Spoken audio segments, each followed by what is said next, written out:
back again with another review for probably my new favorite show, Obi-Wan.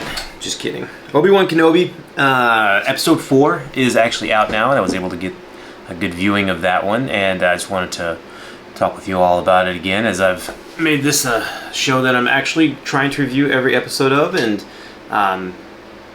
see how it goes. It's interesting because I haven't really done that with any shows before, but this one I felt somewhat compelled because I am, and it may not seem like it from this series of videos, but I am a Star Wars fan. I grew up loving Star Wars. The prequels were when I was in high school, I think. So I got to see all of those and all the new ones. It was their opening night to see them. Me and my brother, I remember, I don't know if we had lightsabers, but there were definitely a lot of lightsabers and Jedi around the movie theater that we went and seen it for Force Awakens. So I'm really semi-invested in Star Wars, or I have been. And then, like, you know, Mandalorian came out, and that was really good. Got me really hyped for it. I was like, man, this is what, you know, this is what Disney can do with Star Wars. And Mandalorian 2 came out, and it was awesome. Then we got to this one, and it has not been what I expected. If you can tell from my previous videos, it just seems very lackluster, not well thought out, not well planned, not well directed, not well executed, not well written. Literally what it looks like to me is Disney said, you know, no matter what we do, if we put Obi-Wan and we put Darth Vader in a show, people are going to watch it. And to a certain extent, they're right. I mean, I'm watching it even though I'm not a big fan of it currently, but I'm sure it's very, very popular and there's a lot of people watching it. But then they forgot about, you know, the story and the characters and everything, editing, you know, choreographing, like all that stuff. So I'm going to try and keep this somewhat succinct in my critiques and some of the things that I did like. If I can think of things that I did like with this one. It honestly has gotten so hard because I realize that I'm actually probably kind of watching it now to find some of the faults, and I know that's not the best way to watch a show, but in this instance it's just so glaring to me that I can't enjoy the show without really realizing and calling out what's happening and how ridiculous it is. So this episode was no different. I mean, it ended with, the last one ended with Obi-Wan and Darth Vader fighting. There's spoilers, of course, in this review if you don't know that. They ended up fighting. Again, it was very logical, the fact that Vader clearly was, you know, owning Obi-Wan, pulled him into some fire, was burning him, and then Force pushed him out of it and told the stormtroopers to go get him back for me. And then let him get away, and then, you know, the little fire that he started seemed like it was an immense wall that he was not able to get through, even though he's one of the, if not the most powerful Force user around at the time. Okay, fine, we'll get that. So it starts back up the show where Obi-Wan is now, he's been helped by the, and I don't remember the name of the person that's doing it, but it's the Empire traitor, spy, kind of for the rebellion, if not even the rebellion, but just trying to help the Jedis get away. And she's gotten him back to their hideout, and he's in one of the tanks that Darth Vader has to stay in, which, okay, so positives. I thought that was kind of cool. A little reflection of each other, you know. Again, literally they're trying to say, you caused me all this pain, I'm going to cause you this pain, so you can get a little inkling of all the torturing and suffering I've gone through, as Vader has. So they put him in the tank. You know, he's got some visions of Anakin or Vader. That was kind of cool. I didn't really know what was going on because it was also like, I don't know, 30 seconds maybe before you kind of realize what's happening, and then it's just over. Obi-Wan comes out, and also he's 100% going to be healed, where Vader sits in that thing, what, 90% of the time, and I don't know that he's getting healed very much. So there's a little inconsistency there, but okay, fine, I can get away with that one. Wakes up definitely looking for Leia. He's asking, where's Leia? You know, that was the whole point of most of the show so far, I guess. Was to rescue Leia and get her back. And turns out Reva, again at the end of the other episode, did take Leia back to the... they showed this cool base, and it is really cool. I believe it's in the same solar system as Mustafar, so the Darth Vader's home planet, where his temple is, with his cool-ass big chair that he had, his Game of Thrones chair. So it's in the same solar system, but it's an entirely water planet where I forgot what it's called, but it's where the Inquisitor's home base is, and it looks pretty cool. It's like a cool pyramid up there, but apparently there's also no security, which we'll get to in a bit. But Reva's taking Leia back there because definitely believes that Leia has knowledge of this underground railroad of sorts for the Jedi to get them out to safety across the universe. So she's got her there. We'll talk about those scenes in a minute. Hopefully not too long because I don't want to dwell on them. First big thing, like you get, I believe it's Ice Cube's son. Can't remember his actual name. Something Ice Cube Jr. And I've liked him in a couple things I've seen him in. He was in Den of Thieves, I think he was pretty good in. Anyway, you got him. He's one of the main guys helping Obi-Wan, and the other Jedis get out of there. And when Obi-Wan's asking, where's Leia? And it's like, oh, we've taken Riva took her, and they're taking her back to this whatever. They start talking about it, and it's like, okay, well, we got to go get her. And then everybody's like, no, we can't. That's a suicide mission. And it's like, well, you have no idea, Obi-Wan, you have no idea what the Empire can do. Ice Cube Jr., sorry, I can't remember his name is, responds with, oh, I don't. And then starts to go into a little story about, well, we'd assume he married his wife, and she was Force sensitive, and the Inquisitors did find her, and we're assuming end her. So within 15 seconds of him saying, there's no way we can help you, it's too dangerous, Obi-Wan says one line, and I believe it's, you have no idea what the Empire is capable of. Ice Cube Jr. goes into it, tells a little bit of his story, very briefly, and then immediately, yeah, you need me, you got me, 100%. Apparently Obi-Wan's getting some of those mind tricks back because there was no convincing that really happening there, but fine. Well, moving on. Okay, so they're going to start to figure out a plan, even though they think it's very, again, even though they're all on board, the next time when they're planning what they're actually going to do, none of them are on board except for Obi-Wan and the same Imperial higher up that's helping them. So they're plotting on how to get in there. Again, there's no security because they think nobody's stupid enough to try and break into an Inquisitor base. Fair enough. They're going back. They go back and forth between that and then now Leia with Riva. Leia's screaming to high heaven who she is, Senator's daughter, blah, blah, blah. And then you start to realize that this is very similar plot to much of what happens in the original Star Wars trilogy. And that's something that's going to slightly agitate me a bit because this is now canon, so this harkens back to certain ideas that maybe Vader had, or I don't know, the whole Empire, that, oh, they came from this show and from this instance of happening, unless they just say, oh, there's a mind wipe at the end of this, and we'll see, maybe that's the way they go. But anyway, they got Riva trying to interrogate baby Leia, kid Leia, and it's cringy as you can imagine. It's a lot. Every one of their scenes is literally, I need you to tell me where the route is. Tell me where they are. I don't know. Tell me where they are now. I don't know. Tell me where they are now or else. I don't know. It's literally back and forth like that for probably 5, 7, 8 minutes of a already short episode. 36 minutes, I believe, if I'm not mistaken, is the length of this episode of a series that everybody's been so excited about. Disney's been talking about and really promoting and pushing out there. You get 6 episodes. One of them is 36 minutes long. I think I'm a bit jaded because I did just come from Stranger Things, and I think the shortest one of those was maybe 70 minutes in a 7-episode season, or 7-episode season. So, okay, you're gonna have a little shorter episode. That means it must be pretty good, action-packed, blah blah blah. You gotta get. It's not gonna be a filler, right?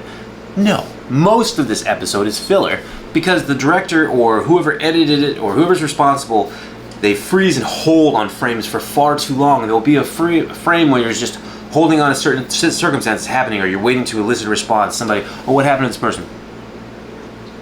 And it just sits there for like a minute or two.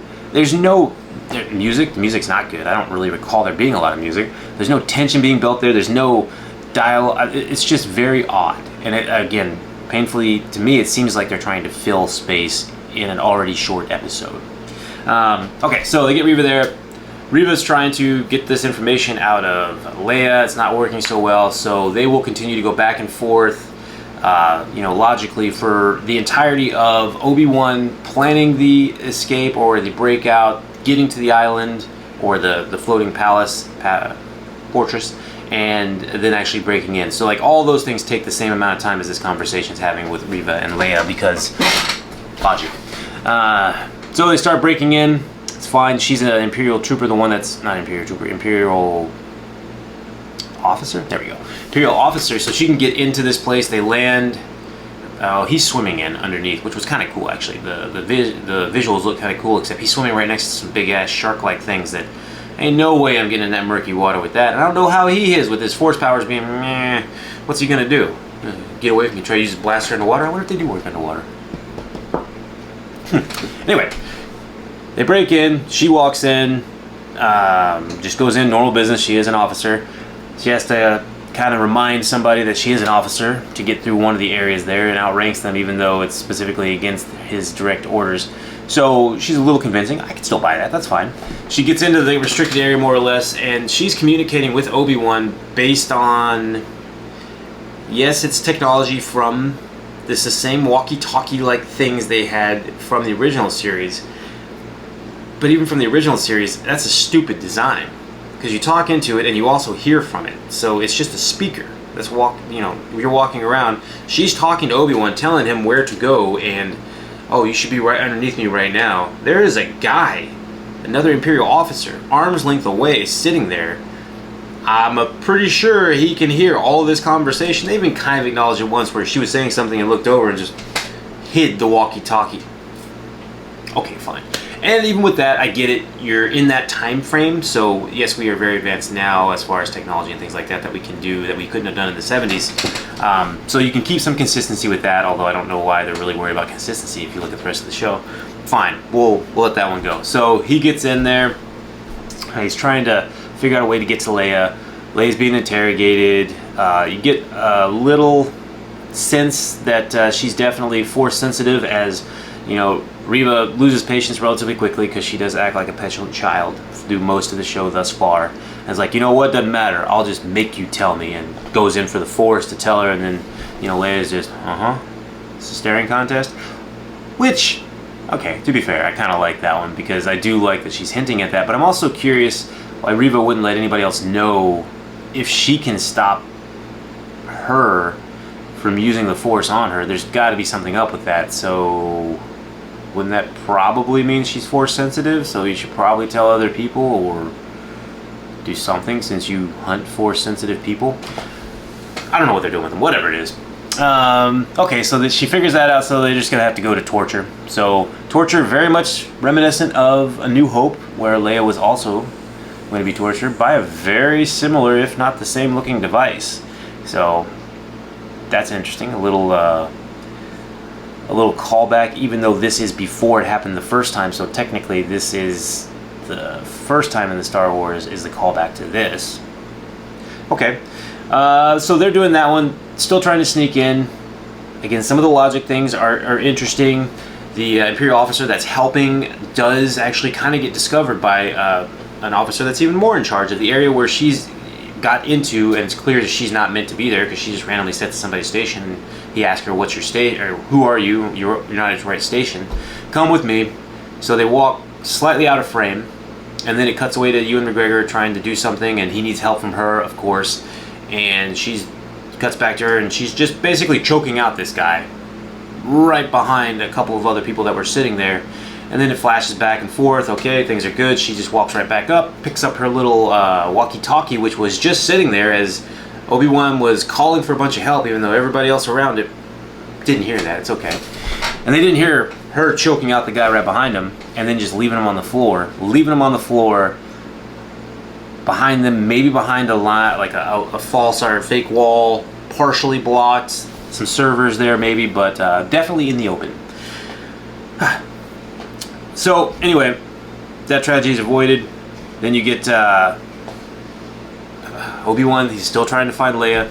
He hears her screaming. There are so many things with this episode that, why is she screaming? Why is Leia screaming for help in the Inquisitor fortress? There is nobody there that is going to help you for screaming for help, unless you know Obi-Wan's there, or unless it's a very convenient plot device when Obi-Wan is wandering through the catacombs of the little small tunnels underneath the water to try and find her, and he hears her. Okay, fine. He hears her, goes to help her, but he's got to distract Reva because she's there getting ready to take over this, and he doesn't want to mess with her, I guess. Maybe that's being saved for later. So he radios the Imperial lady, like, we need a distraction. Her distraction is basically she just tells somebody to go get Reva for her. She needs to talk to her. Like, bold move, Cotton. Let's see how this works out. So she calls her over. Reva immediately is like, what the hell's going on? And she just tells her, basically she spills her guts about as much as she can. I don't know if it's all the info, but general info about like how they get Jedis out of the galaxy or away from planets. Enough to try and interest Reva. Should interest Reva, but at the same time, immediately the only thing she says is, you're lying and you're a traitor.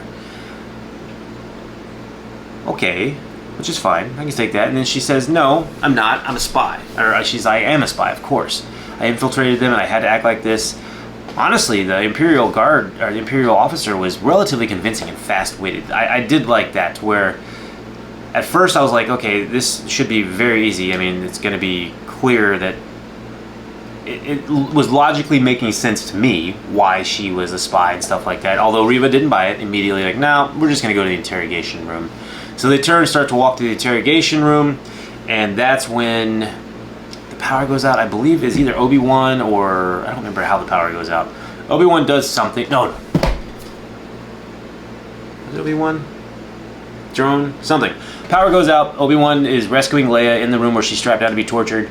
Another logic thing that really got me is, could be cool scene where the power gets cut. You have two stormtroopers on either side of Leia. Lightsaber comes on, cuts it down. The other stormtrooper, who can clearly hear and see what just happened, just stands there.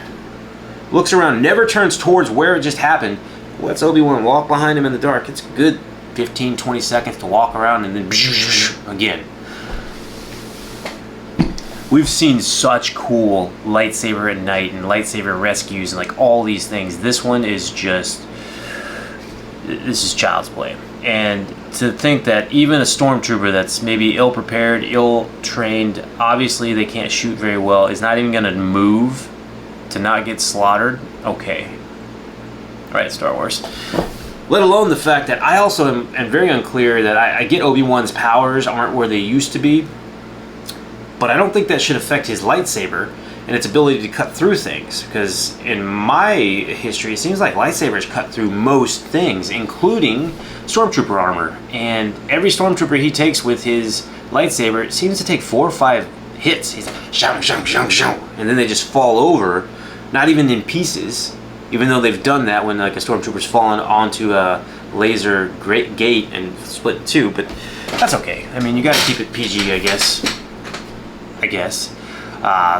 And he uses his blaster way more than his lightsaber, which is kind of fair, I guess, if he's not in practice. Gets Leia. They're trying to escape. Another drone, sees him. The base goes on lockdown. Okay, a couple things happen when that happens. So as soon as the base goes on lockdown, Reva should know, and I think she does know, that Obi-Wan's there. Somebody's there coming to rescue Leia. The character that they've built up of Reva so far should just be like, okay, well, this Imperial officer is obviously a liar. I'm just going to kill her right away. Nope. Like, I'm going to go deal with this, take her to whatever. How the Imperial officer gets away from the stormtroopers is one of those more mind-boggling things. Again, I have to say that too often. Again, 2 stormtroopers, either side of her. I believe she's unarmed because I think they took her gun because they're taking her to interrogation and or holding now. So what does she do? She slaps the stormtrooper in the head. And he is just incapacitated. I think he may even go to the ground. I believe she takes her weapon and then kills both of them. She slaps the stormtrooper in the helmet that's meant to, I don't know, stop blasters. Apparently they do some protection against lightsabers in this episode. So she gets away from that. At the same time, you've got Obi-Wan and he's got Leia, and they're in some small corridors, pretty small. You know, it's standard Star Wars, but this is even seemingly smaller because it's underwater. Maybe it's the budget smaller. I don't know. That's what it kind of seems like. They're down there. They're coming up there, and Obi-Wan's like, hide. So he tells Leia to hide in a hallway that's all windows. There's no place to hide. Cower in the corner, I guess. Not even get behind me, because as it turns out, there's stormtroopers on both sides of you, and they can't shoot you. you've got your lightsaber out, and you're definitely starting to get back how to deflect and do some stuff, but it's not Obi-Wan from the past, where it was him and Qui-Gon back in the prequels when they were doing shit against the droids, and they had the droids that was just and they're just deflecting all that. That's not what's happening. This is, oh, I got one. Oh, I got that one. Oh, again, while the people behind you are standing there, I don't know if they're shooting the walls or whatever. I'm aware that stormtroopers are known to not be good shots, but there's not be good shots, and there's stand in the background like an idiot, act like you're shooting, but maybe shoot the ground. That's a common theme in this show for sure. I don't think anybody was responsible for what the background or the supporting characters should be doing while it's happening. The choreography, especially with the fights and stuff, it looks like they just made it up as they went. Like, okay, well, we have the two people here. How do we get him over there? She's there, and she's got two stormtroopers. Well, she can just slap him. Yeah, I think she's got a pretty hard slap. It doesn't make a lot of sense. So I wasn't a big fan of a lot of that. I believe one of the stray bullets caught part of the glass and started to crack it. So now the water's getting ready to come in. They've got, maybe they ran a little bit. They meet back up with the Imperial Guard lady because she got away from him after the slap. So he's using the Force, so he's getting a little bit more of his Force powers back. He's keeping the water there, and the troopers are trying to come in through a door that's open, that they're trying to open. I don't know why they can't push a button. He just shot it from the... Anyway, they're trying to open it. Well, when I talked about before about staying on things too long or holding things for just a bit too much at the camera, this is one of those. He holds it on the Force, and it's like, there's nothing happening. It just keeps showing Obi-Wan like this, and then it flashes back to the glass, kind of not breaking anymore, but the water there, back and forth for like 2 minutes. I mean, it's just very odd. And then eventually he's like, oh, okay, well, they're in here. I don't know why he held it as long as he did either, when he could have just let it go and then run like he did eventually. He let it go, started to run. This is where there was a little good CGI. Like when he first started running away, when it was a shot of him running towards you, you could see the water coming in, and I was like, okay, that looks pretty cool. Then it showed this crazy ass shot from like behind him, his point of view, basically like the wave had a camera on it, and it looked like I could have created it on an app on my phone. It looked horrible. So they get away. Now they're trying to get out back to their ship, the Imperial ship that they got there on, even though everybody's on high alert because they know he's there because the droid took a picture of him or scanned him again. So they need a costume to get out of there. And what costume would be better than putting just a normal random hat on Ewan McGregor and then finding the biggest Imperial coat you possibly can, draping it over him, and we'll just put Leia right here. This was Three Stooges-esque, okay? Or some really bad... No, what's even before that? Like the... I'm trying to think of something where they've done this in The Simpsons, maybe, where you're trying to sneak somebody in or out of something, mostly into things, and you just hide them under your jacket, even though it clearly looks like you've just got either a gigantic growth growing out of your side or an extra large ass. Oh, not to mention the extra set of legs that are there. That's the disguise they went with to get out of there. We're just going to walk right down the middle of this hangar where everybody is. Everybody is. None of them seem too concerned. Obi-Wan's face is showing. They know what Obi-Wan looks like. It's... Okay. Keeping on from there. They're almost out. And then what happens? Traitor! It's Reva. She's there with a bunch of stormtroopers. And they get there and they surround them all. And then, oh no, what's going to happen? Except you remember that A, nothing can happen to Leia or really Obi-Wan. This is a prequel. And B, there was these 3 or 4 other people that were so on board with helping, early on in this episode, and they have been nowhere to be seen. So what's bound to happen? A couple ships come in, they shoot a bunch of the stormtroopers around, a bunch of not logical things happen as they run through. Reva does some running, ducking, trying to shoot and kill folks and stuff like that. They get to their ship. They get away, they take off. One of the ships that was there to help protect them, Reva does bring down by throwing like an energy like a battery or something like that, canister towards it. Doesn't really show that it kills the person does just splash into the water. Again, this show is very inconsistent when it's It can be very violent and cut stormtroopers in half, or it can choke somebody and then you don't really know what's happening, or you can slap them and knock them out. So it's very odd. Probably dead, whatever. So then two things happen from there. A, we have to figure out what Darth Vader's going to do, and then we have to figure out, you know, what's going to happen with Leia and everybody else. So they get back with Leia, and, you know, this is, again, another one of those things where there's this stupid, awkward, long pause that doesn't do anything. It doesn't elicit emotion like it's meant to be. They're filing in, and you've got Ice Cube's son that comes in, like, he's smiling, good job, everybody, and then the one dude doesn't walk in, like, where is he? They don't say anything. It's just the one lady that was there at flying on. Literally minutes of just this until the Imperial officer, well, it is war. It's like, yeah, it's war.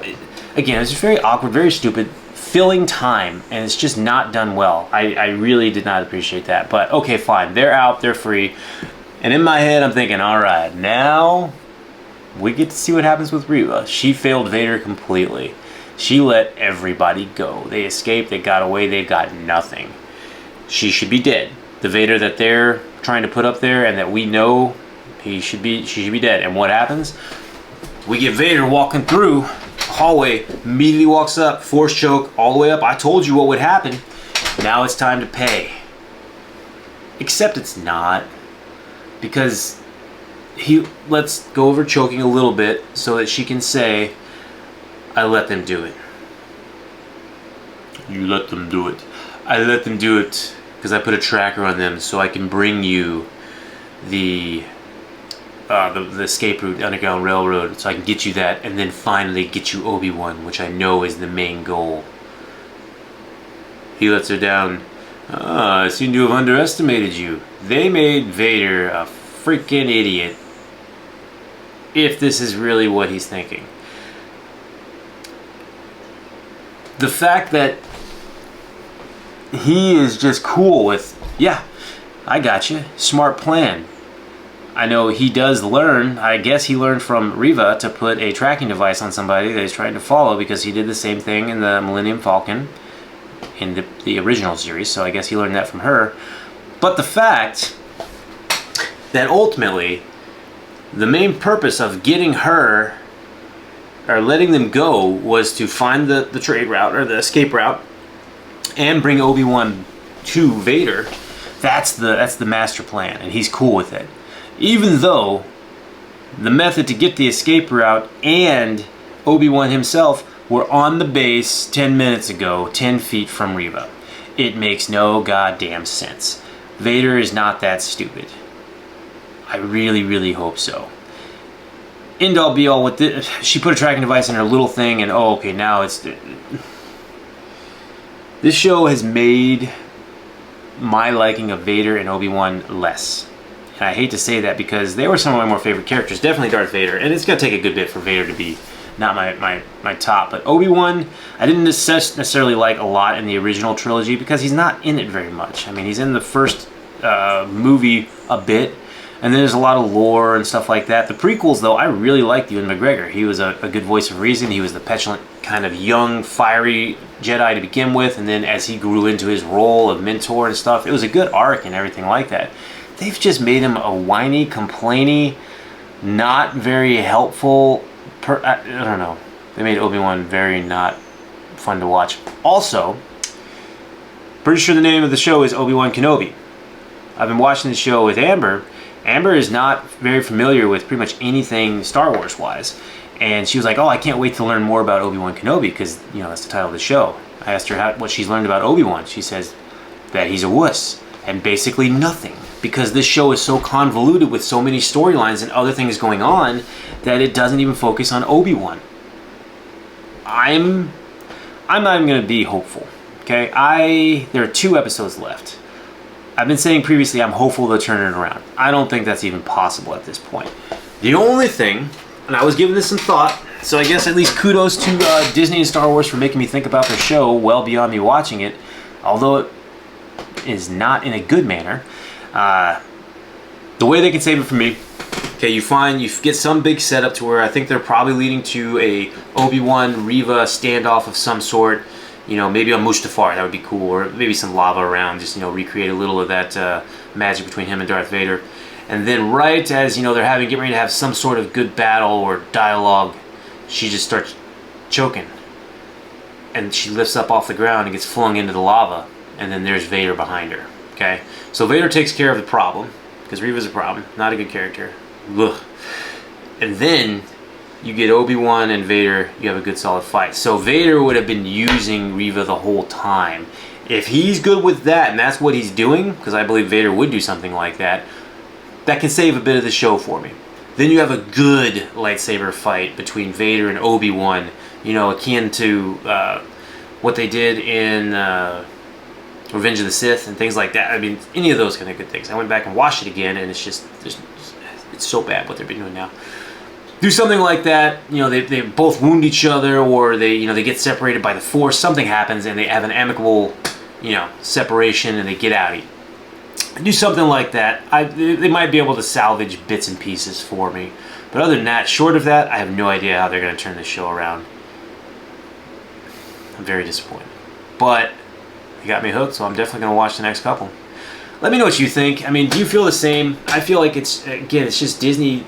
It's coming to grips with the fact that they mailed it in. They definitely just didn't think this through enough, and it's... I don't know. But there are people that get paid a lot more money than me to figure out how to not have people like me be upset with this show. So hopefully they do a better job moving forward. Alright, let me know what you think. Did you enjoy the episode? And I hope people did. I know there are people that like the show. I talked to a good bit of them. They're like, yeah, it's pretty good. And then I ask them why, and then they can't really tell me. And then I break their heart by explaining how bad it is. Alright, let me know. We'll be back with the next episode next week. Should be the 5th episode, 2 more after that, or 2 more left. You know what I mean. Alright, peace out.